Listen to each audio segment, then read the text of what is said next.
Olá, internauta, seja bem-vindo à Jovem Pan Online. Mais uma vez, boa tarde a todos vocês. Hoje nós vamos falar sobre as doenças do sistema nervoso e também sobre o impacto do estresse sobre o envelhecimento. Quem está aqui conosco em nossos estúdios é o Dr. Cícero Coimbra, ele que é neurologista, professor da Unifesp e também pesquisador na área de doenças do sistema nervoso e doenças autoimunitárias. Dr. Cícero, é um grande prazer tê-lo aqui. Uma boa tarde para o senhor. Boa tarde, o prazer é meu, é uma honra e uma satisfação e me sinto muito agradecido pelo convite. Dr. Cícero, é importante a gente começar essa entrevista alertando a população sobre os efeitos do estresse sobre o envelhecimento. Queria que o senhor detalhasse um pouco mais sobre esses problemas. Muito bem, então talvez o conhecimento básico mais importante para que a gente possa perceber a importância do estresse é o conhecimento de que já existe há 11 anos, de que nós temos no nosso cérebro células-tronco, que são células que continuamente estão se multiplicando e dando origem a novos neurônios. Tá? Então, esse é um processo contínuo e esse conhecimento que se estabeleceu há 11 anos atrás, em 1998, deixou de lado o conhecimento clássico, a ideia clássica que se tinha de que o tecido nervoso não tem capacidade de se recuperar e de que as células que nós tínhamos por ocasião do nascimento seria o número máximo de células nervosas que nós iríamos manter ao longo de toda a vida e que nós só poderíamos perder células e não formar. Hoje nós sabemos que nós formamos novas células e que essa formação de novas células nervosas depende de tranquilidade emocional. Esse é um fator básico fundamental. Então, o estresse continuado, o sofrimento, a depressão, são coisas que bloqueiam a formação de novos neurônios, impedem os neurônios, a substituição de neurônios perdidos e promovem, por isso, o envelhecimento do tecido nervoso e predispõem o indivíduo a desenvolver doenças neurodegenerativas, tais como Parkinson ou Alzheimer. Ou seja, quem tem uma atitude proativa perante a vida vive mais e melhor. Exatamente. Quem tem uma atitude de tranquilidade frente aos problemas, sabe ou se propõe a enfrentar os seus problemas mantendo serenidade, tranquilidade, dizendo para si mesmo, eu faço o que está ao meu alcance, procuro fazer bem feito, mas acima de tudo eu não me desespero, não me exaspero, sei que os problemas tendem a se resolver, que eu nunca vou deixar de ter problemas, mas porque todos têm problemas, mas eu preciso saber enfrentar os meus problemas mantendo tranquilidade. Então isso é um fator fundamental para a prevenção de doenças neurodegenerativas do tecido nervoso e também de doenças autoimunitárias, doenças em que o sistema imunológico agride o nosso próprio organismo.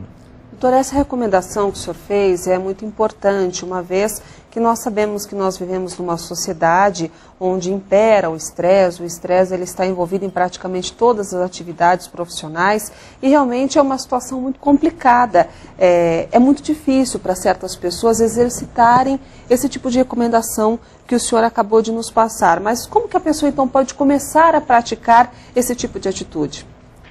Então, eu acho que uma das coisas fundamentais é o conhecimento, né?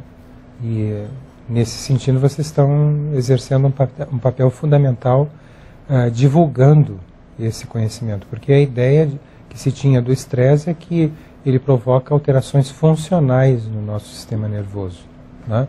Mas não se tinha a ideia de que ele provocasse alterações estruturais, que ele favorecesse os processos degenerativos do tecido nervoso.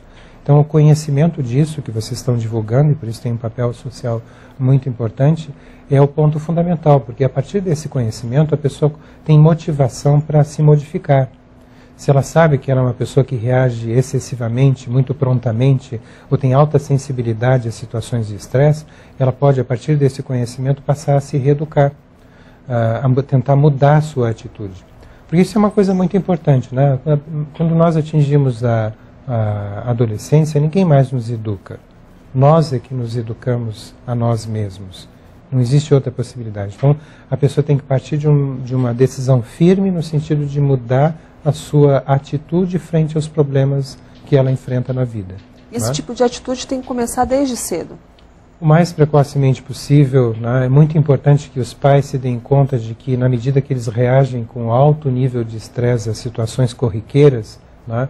Eles tendem a desenvolver o mesmo tipo de reação nos filhos que estão tendo a sua personalidade em desenvolvimento e estão assistindo essa reação excessiva e tende a encarar os problemas como coisas realmente capazes de provocar grande perigo, né? Então nós acabamos influenciando o desenvolvimento da personalidade dos nossos filhos se nós não sabemos nos manter como pessoas tranquilas. Agora, o senhor também estava comentando agora há pouco a importância de uma vitamina comum, a vitamina D, que é comumente encontrada em qualquer tipo de farmácia, enfim, e que esta vitamina especificamente, ela tem um poder muito grande, principalmente sobre a questão do envelhecimento, a questão da imunização. Gostaria que o senhor também detalhasse um pouco mais a respeito deste assunto para o nosso internauta. Perfeito. Nos últimos 35, 40 anos, os epidemiologistas começaram a notar que a incidência, a prevalência de doenças autoimunitárias nas comunidades dependia, entre outros fatores, da distância que a localidade tinha em relação à linha do Equador. Então havia um nível relativamente baixo de doenças autoimunitárias próximo da linha do Equador, e à medida que os pesquisadores, os epidemiologistas se afastavam da linha do Equador, observavam uma incidência proporcionalmente cada vez maior. Cita-se, por exemplo, o caso da Suíça, que está distante da linha do Equador e tem muita doença autoimunitária. A Suíça tem uma população homogênea, mas em municípios situados nos Alpes suíços a mais de 2.000 metros de altura, a incidência de doenças autoimunitárias cai drasticamente. Então eles têm menos lúpus, menor incidência de lúpus eritematoso, de artrite reumatoide, de esclerose múltipla, né, de todas as doenças autoimunes, porque eles estão a mais de 2.000 metros de altura, acima das nuvens, e tem a radiação solar filtrada por uma camada menos espessa de atmosfera. Então eles têm maior efeito da luz solar sobre a pele. E a luz solar sobre a pele que produz a vitamina D. A vitamina D raramente é encontrada em alimentos, ela só é encontrada em óleo de peixe. Como o óleo de peixe não faz parte da dieta comum no mundo ocidental, a vitamina D basicamente depende da exposição solar. E a urbanização da sociedade levou a que nós viéssemos a trabalhar em ambientes confinados, em fábricas, escritórios, consultórios, estúdios, né? E em função disso, os níveis de vitamina D da população em geral diminuíram muito. E isso elevou, por exemplo, os níveis, a incidência de doenças autoimunitárias. Porque as últimas pesquisas têm demonstrado que a vitamina D impede o sistema imunológico de agredir o nosso próprio organismo. E daí essa correlação inversa entre a biodisponibilidade de vitamina D e a ocorrência das doenças autoimunitárias. Quais são essas doenças autoimunes mais frequentes? Então, por exemplo, artrite reumatoide é muito frequente. Esclerose múltipla é uma doença que afeta pessoas jovens, em geral mulheres, né? E se sabe que a concentração de vitamina D no sangue das pessoas jovens é um dos fatores que prediz a possibilidade da pessoa desenvolver doenças autoimunitárias, tais como a esclerose múltipla. Então, pessoas que têm níveis mais baixos de vitamina D têm maior risco de desenvolver a esclerose múltipla e, portanto, elas têm maior, se já tiverem com a doença, elas têm maior virulência, vamos dizer assim, dessa doença, de acordo com os níveis encontrados no sangue. Por exemplo, se você considera a Península Escandinávica, eles estão bem afastados da linha do Equador, tem pouca radiação solar e alta incidência de doenças autoimunes. Mas na costa da Noruega, onde se consome muito peixe de água fria, que é um peixe que tem gordura debaixo da pele, que essa gordura é usada pelo peixe como um isolante térmico, nessa gordura existe alta concentração de vitamina D. Então a incidência de doenças autoimunitárias cai muito na costa da Noruega, não pela exposição solar, que eles têm pouca, mas pela dieta rica em peixe gorduroso, né? E mesmo nesses países, além dessa questão das doenças autoimunes, nós também temos um alto índice de depressão, né? Justamente, a depressão também está associada a níveis baixos de vitamina D. A vitamina D não apenas controla o sistema imunológico, impedindo que ele agrida o nosso próprio organismo, mas ela também tem efeitos e funções muito importantes no nosso sistema nervoso, né? Então ela é capaz de induzir a formação de diversas substâncias que mantêm a vitalidade das células nervosas, né? E níveis baixos de vitamina D se correlacionam com tendência a desenvolver depressão. Em países como os países nórdicos, que nós estávamos mencionando, da Península Escandinâvica, muitas vezes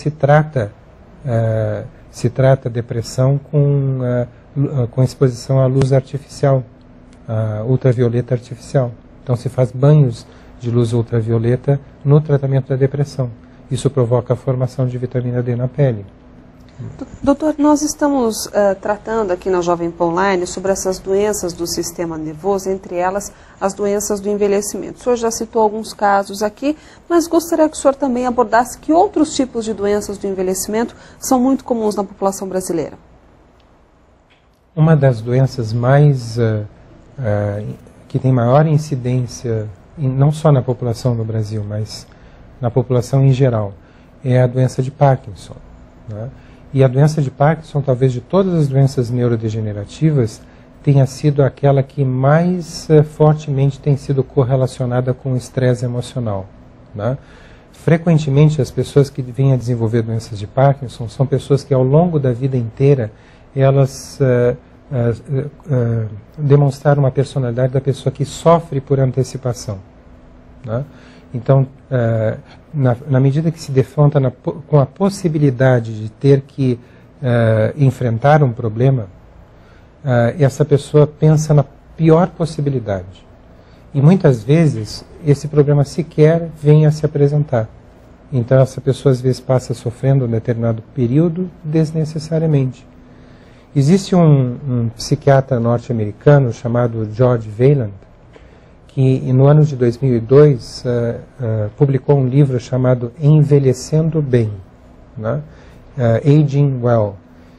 Nesse livro, ele descreveu uma pesquisa que levou, na realidade, décadas, talvez tenha sido uma das pesquisas mais longas que se fez na história da medicina.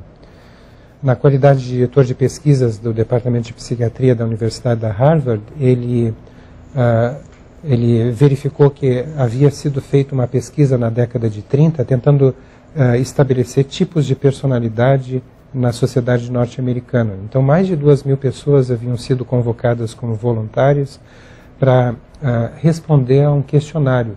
E o objetivo do questionário é saber se era uma pessoa tranquila, se era uma pessoa ansiosa, aquela que sofria por antecipação, por tudo, por nada e por antecipação, se era uma pessoa irritada, impaciente, qual era o tipo de personalidade que a pessoa tinha. E aí ele teve a ideia, então, de instituir uma linha de pesquisa em que os pesquisadores do departamento iriam reentrevistar aquelas pessoas que haviam sido caracterizadas como ansiosas ou tranquilas ou irritadas na década de 30. Então ele pensou assim, agora essas pessoas estão com mais de 80 anos. Elas foram entrevistadas como jovens, né? Então ele pensou assim, vamos voltar a entrevistá-las para ver o que ocorreu ao longo do envelhecimento.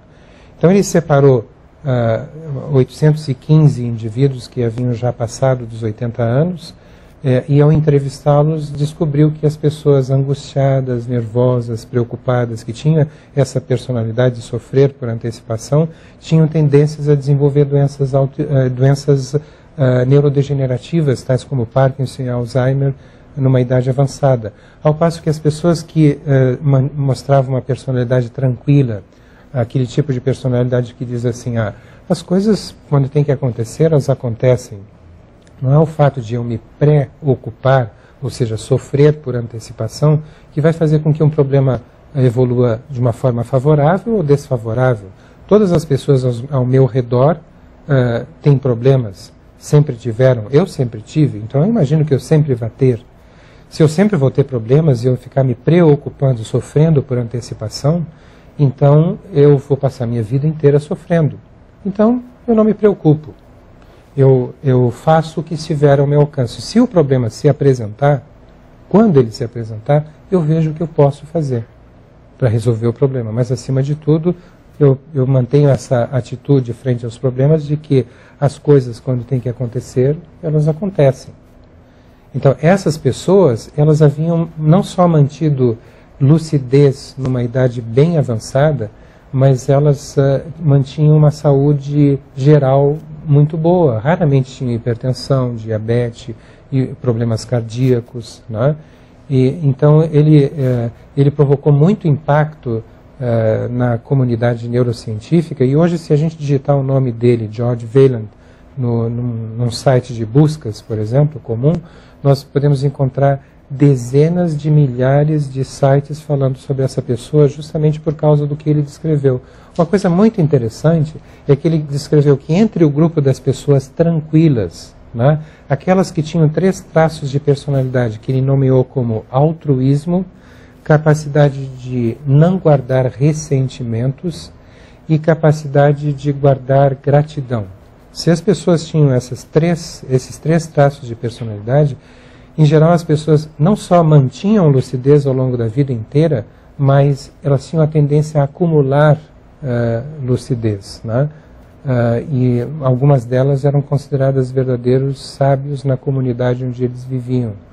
Essas descrições feitas no livro do George Wayland, publicado em 2002, provocou e ainda provoca grande impacto na comunidade neurocientífica. E hoje nós entendemos que o que explica essa situação é o fato de que essas pessoas que se mantêm tranquilas, elas continuam a produzir novos neurônios, que substituem os neurônios que são perdidos. Então a pessoa mantém a população neural, a população de células nervosas no cérebro estável, não vai perdendo progressivamente essa população. E uma coisa muito importante, mas muito importante mesmo, é que essas pessoas, elas se mantêm, justamente por essas características de personalidade, elas se mantêm ativas numa idade bem avançada, né? Muitas delas, por esses traços de personalidade, são encontradas participando de atividade de voluntariado, né? Então, na medida que elas se mantêm ativas, não digo profissionalmente, mas seria até profissionalmente, mas mantém o cérebro com a tendência a resolver problemas, né? No momento que ela está fazendo isso, ela drena das regiões onde os neurônios são produzidos, ela drena esses neurônios para as áreas do cérebro que ela está utilizando para resolver esses problemas, né? Então, o uso do cérebro é extremamente, desde que a pessoa se mantenha tranquila, o uso do cérebro é extremamente importante para que você se mantenha produzindo novos neurônios. Se você para de produzir novos neurônios, então o cérebro faz o inverso, ele começa a deletar neurônios que antes você utilizava e agora você não usa mais. Atualmente, antes se falava muito sobre quociente de inteligência, QI. Depois se passou a falar sobre quociente emocional. Quer dizer, não basta você ter uma inteligência elevada se você tem um quociente emocional baixo, ou seja, você, por exemplo, tem o que se chama popularmente de pavio curto. Então, na hora que você mais precisa atuar sobre um determinado problema, você se exaspera e apesar de ter uma inteligência elevada, você não consegue agir sobre aquele problema. E atualmente está se falando sobre o quociente espiritual, que em inglês é QS, né? Em que se diz que é muito importante que você, mesmo numa idade muito avançada, você mantenha os seus sonhos, os seus objetivos, coisas a realizar, né? Então, se você se aposenta aos 65 anos, né, aí você pensa assim, agora eu vou descansar e aproveitar a vida. Aí você se dá conta de que agora você não exerce uma atividade profissional, os filhos saíram de casa, já constituíram família, começa a ver aquele clima do ninho vazio. E a pessoa começa também a se preocupar assim, e agora? O mundo não precisa mais de mim? Eu não tenho mais nenhuma utilidade? Só me resta agora esperar a morte? Né? Então, no momento que você se coloca nessa situação, o que acontece? O seu quociente espiritual cai drasticamente. Você não tem mais sonhos, mais objetivos, coisas a realizar, e fica pensando assim, o que eu faço agora da minha vida? Aí você entra em depressão, a depressão é sofrimento, o sofrimento bloqueia a produção de novos neurônios, você não está mais usando o seu cérebro, então você não está estimulando a produção desses novos neurônios. Então é muito importante que a pessoa, quando deixe de trabalhar e se aposente, ela não pare, ela se mantenha ativa e se mantenha tranquila, né? Depressão é uma coisa que tem que ser tratada com muito vigor na idade avançada, muito vigor, porque ela favorece o surgimento dessas doenças neurodegenerativas através desses mecanismos. Doutor, idosos que têm doenças, enfim, doenças das mais variadas, né? Mas que que sabem levar a vida com bom humor, que têm aquela felicidade, parece que embutida dentro de si, elas têm uma chance de recuperação ou têm uma chance de uma qualidade de vida melhor em função desses fatores também? Sem dúvida. Nós temos visto, e isso tem sido publicado na literatura médica, que pessoas, por exemplo, que têm doença de Parkinson, né? Se essas pessoas conseguem se estabilizar emocionalmente, elas têm uma evolução da doença muito benigna, que muitas vezes se mantém estável e até mostra alguns sinais de regressão ao longo de muitos anos, né? Ao passo que a pessoa que tem depressão profunda, às vezes até em decorrência de saber ser portador da doença neurodegenerativa, que acrescenta mais um fator de sofrimento, ele está alimentando a evolução da doença. E essas pessoas, nessas pessoas, a neurodegeneração progride rapidamente, ao contrário daquelas que percebem a importância disso, né? Percebem a importância de se manterem tranquilas para permitirem que o cérebro volte a produzir novos neurônios e tem a chance de, com isso, até conseguirem uma recuperação no mínimo parcial. Doutor, o senhor falou agora há pouco a respeito do mal de Parkinson. Uma das características dessa doença é o tremor, principalmente nas mãos. Por que o paciente de Parkinson tem essa característica? Então, a doença de Parkinson é provocada por degeneração de neurônios, principalmente numa região do cérebro que é chamada de substância negra, né? A produção de dopamina por essa região, dessa substância chamada dopamina, exerce um papel de facilitador do movimento. Então a dopamina é uma facilitadora do movimento, né? E na medida que nós vamos perdendo neurônios nessa região, você começa a ter dificuldades de movimento. E entre essas dificuldades de movimento, as coisas mais chamativas são os tremores e a rigidez. Então, ao mesmo tempo, a pessoa tem rigidez, dificuldade de se movimentar, se sente como se estivesse dentro de uma armadura de ferro pesada. E, ao mesmo tempo, tem tremores involuntários, né? Então, essas são as manifestações em função da falta de dopamina. Existe um experimento que foi publicado na literatura médica que é extremamente ilustrativo em relação a essa questão do papel do estresse em provocar a degeneração de neurônios nessa região do cérebro, né? Então, por exemplo, existe um experimento em que o pesquisador tem duas caixas ou gaiolas de animais, né? Uma colocada ao lado da outra, as duas vazias, faz passar, comunicando essas duas gaiolas, um cilindro de acrílico transparente. Aí ele coloca um rato de laboratório dentro de uma dessas gaiolas, o animal explorando o ambiente, eventualmente ele entra dentro do cilindro de acrílico, que mal cabe o corpo dele, mas ele vai avançando lentamente dentro desse cilindro. Quando ele está com o corpo completamente dentro desse cilindro, o pesquisador fecha a saída do cilindro e fecha a entrada. Aí o animal, nessa situação, entra em pânico, né? Ele sofre o que a gente chama de estresse de imobilização. Talvez seja um pânico similar a uma pessoa que de repente se descobre enterrada viva, né? A sensação de morte iminente. Ele deixa esse animal nessa situação por apenas 20 minutos. Depois ele abre a saída, o animal consegue passar para a segunda gaiola. Ele fica ali nessa segunda gaiola, quem sabe, 2 horas. No final desse período, o animal é anestesiado, sacrificado, e o pesquisador vai olhar o cérebro desse animal no microscópio e descobre centenas de neurônios em degeneração nessa região do cérebro chamada de substância negra, que é a região afetada pela doença de Parkinson. Então esse experimento exemplifica o quanto que o estresse é danoso para o nosso sistema nervoso. Ele é capaz de provocar morte de células nervosas. Agudamente é capaz de provocar morte de células nervosas, né? E além disso, ele também bloqueia a substituição dessas células perdidas, porque o mesmo estresse que provocou a morte das células nervosas é o mesmo que bloqueia a produção de novos neurônios, né?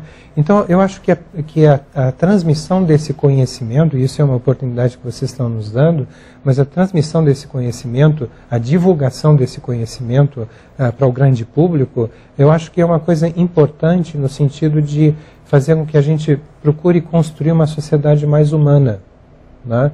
Em que as pessoas não se sintam tão pressionadas dentro do seu ambiente de trabalho por uma produção muito grande, né? Porque isso existe em determinadas empresas, né? Que buscam freneticamente o lucro, né?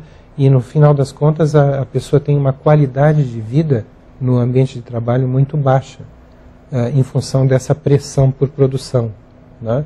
E eu acho que, então, é importante que se mude a mentalidade das pessoas que dirigem empresas, grandes empresas, né, para terem atenção em relação a essa questão. Porque eu tenho vários pacientes portadores de doença de Parkinson que desenvolveram doença de Parkinson, às vezes, por causa de estresse no ambiente de trabalho. Eu tenho pessoas que eram diretores de firmas, né, que quando a empresa faliu, ou durante alguns anos tentou desesperadamente manter a empresa de pé, e aquele estresse profissional levou a pessoa a desenvolver Parkinson. Doutor, uma das consequências do estresse, aquele estresse contínuo, é a violência. Pessoas que acabam tendo atitudes que não teriam numa situação comum, mas que acabam brigando no trânsito, muitas vezes acabam atirando até em outras pessoas. A gente vê muito isso, por exemplo, em casos de violências aqui em São Paulo no trânsito, pessoas que brigaram, um deles acaba se desesperando, ficando um pouco mais nervoso, acaba cometendo o ato contra a vida de uma outra pessoa. Essa questão do estresse mais agressivo, que acaba culminando com a violência em si, que tipos de impactos também traz para o cérebro? O mesmo. Na realidade, você está numa situação em que o indivíduo que sofre estresse responde com mais estresse. Então, o estresse estimula o estresse, alimenta o próprio estresse. Tanto um quanto o outro, tanto o indivíduo que está sofrendo por uma pressão dentro do ambiente profissional, quanto aquele indivíduo que sai dali e explode no trânsito, os dois tipos de tensão emocional estão provocando o mesmo efeito sobre o sistema nervoso. Eles estão bloqueando a produção de novos neurônios, eles estão destruindo células nervosas, eles estão acelerando o processo de desenvolvimento do envelhecimento do tecido nervoso, que é o que caracteriza a doença neurodegenerativa. Doutor, o nosso tempo está acabando, mas ainda gostaria de fazer mais uma pergunta para o senhor relacionada à esclerose múltipla. O senhor havia comentado que esse tipo de doença pode afetar pacientes nas mais variadas fases da vida. Existe algo que se possa fazer para evitar esse problema, a ocorrência desse problema? Existem coisas muito importantes, a par de qualquer tratamento que utilize drogas, como interferon, né? Interferon são as medicações produzidas pela indústria farmacêutica. Existem outros recursos que se mostram, na realidade, muito mais efetivos, né? Por exemplo, um exemplo claro é a percepção já demonstrada na literatura médica de que 85% das crises de agravamento, de exacerbação da esclerose múltipla, em que o sistema imunológico ataca novamente o sistema nervoso, provocando uma nova crise, deixando às vezes a pessoa cega de um olho ou paraplégica, 85% dessas crises de exacerbações são precedidas por um trauma emocional que ocorreu nas 6 semanas que precederam aquela crise. Em média, esse trauma emocional ocorreu 2 semanas antes do surgimento da exacerbação da esclerose múltipla. Então veja a importância disso. Se eu tivesse o poder de tirar o trauma emocional da vida de uma pessoa que tem esclerose múltipla, eu conseguiria tirar 85% dos surtos. Talvez os outros 15% se refiram a infecções que podem também desencadear a esclerose múltipla, mas só o fato de eu não tenho esse poder de retirar o trauma emocional, mas as próprias pessoas que têm esclerose múltipla têm esse poder e o seu ambiente familiar tem, né? Então, por exemplo, eu posso ter uma adolescente que desenvolve esclerose múltipla porque houve uma briga entre os pais se separaram, aquele trauma emocional desencadeia a doença e pode ser aquele mesmo trauma emocional que sustenta a doença nos próximos anos. E aí você entra num ciclo vicioso, porque no momento que a pessoa começa a ter dificuldade de andar, diminuição da visão, ela entra num processo de sofrimento emocional que pode levar ao agravamento da própria doença. Então, a percepção por exemplo, uma pessoa adolescente pode também desenvolver o primeiro surto de esclerose múltipla após uma ruptura afetiva. Isso é uma situação bastante frequente. Uma pessoa pode desenvolver esclerose múltipla porque perdeu o emprego, né? Então, você vê o quanto que o estresse e o sofrimento são capazes de provocar danos severos à saúde de uma pessoa. Uma outra coisa muito importante é que, já que existem todos esses dados epidemiológicos, são mais de 700 estudos publicados em revistas médicas de circulação internacional, correlacionando inversamente a ocorrência de esclerose múltipla com os níveis de vitamina D. Ou seja, se você tem níveis altos de vitamina D, você tem uma proteção bastante efetiva contra a esclerose múltipla e contra outras doenças autoimunes, como lúpus, como artrite reumatoide, né? O próprio hipertireoidismo. O hipertireoidismo, o hipotireoidismo também, psoríase, vitiligo, todas essas doenças são associadas a traumas emocionais. E níveis elevados de vitamina D podem proteger essa pessoa contra a ocorrência ou exacerbação dessas doenças. Só em artrite reumatoide, por exemplo, já existem quase 1.800 estudos publicados em revistas médicas, né? Então, a percepção da importância de um recurso simples, como a suplementação de vitamina D em doses efetivas, não nas doses que tradicionalmente são prescritas, né? Mas hoje se sabe que tradicionalmente se prescreve 200 a 600 unidades de vitamina D. Isso é o que oficialmente é recomendado, né? Mas se percebeu que uma simples exposição solar à beira da piscina de 10 minutos de duração produz cerca de 20.000 unidades, o que é 100 vezes mais, né? Importante ressaltar é que existem determinados horários para que se exponha ao sol, né? Exatamente. O horário que produz vitamina D não é o horário que produz câncer de pele. Então é o início da manhã ou o final da tarde, onde a gente tem a radiação solar do tipo B, que é produtora de vitamina D e que não produz câncer de pele. Então, nesses horários é importante a pessoa se expor ao sol sempre que tiver essa oportunidade, e a exposição solar produz níveis muito maiores de vitamina D do que aqueles que são tradicionalmente prescritos. Pessoas que têm esclerose múltipla, isso é importante que se diga, elas têm intolerância ao calor. O calor pode exacerbar a doença, então elas fogem do sol. No momento que fogem do sol, não fogem só do calor, fogem da luz solar que produziria a vitamina D. Então a própria doença induz a deficiência de vitamina D. Então é importante que o médico saiba disso, perceba essas novas publicações que infelizmente não estão sendo levadas aos livros textos de medicina, né, e passe a aplicar isso na vida profissional, na atividade clínica, se preocupando em verificar qual é o nível de vitamina D que o meu paciente portador de doença autoimune, como esclerose múltipla, tem, e procurar elevar esse nível para próximo do patamar superior do normal, acompanhando exames de laboratório. Porque isso associado à tranquilização, deve provocar um efeito muito importante sobre a evolução da doença, potencialmente capaz até de bloquear o surgimento de novos surtos.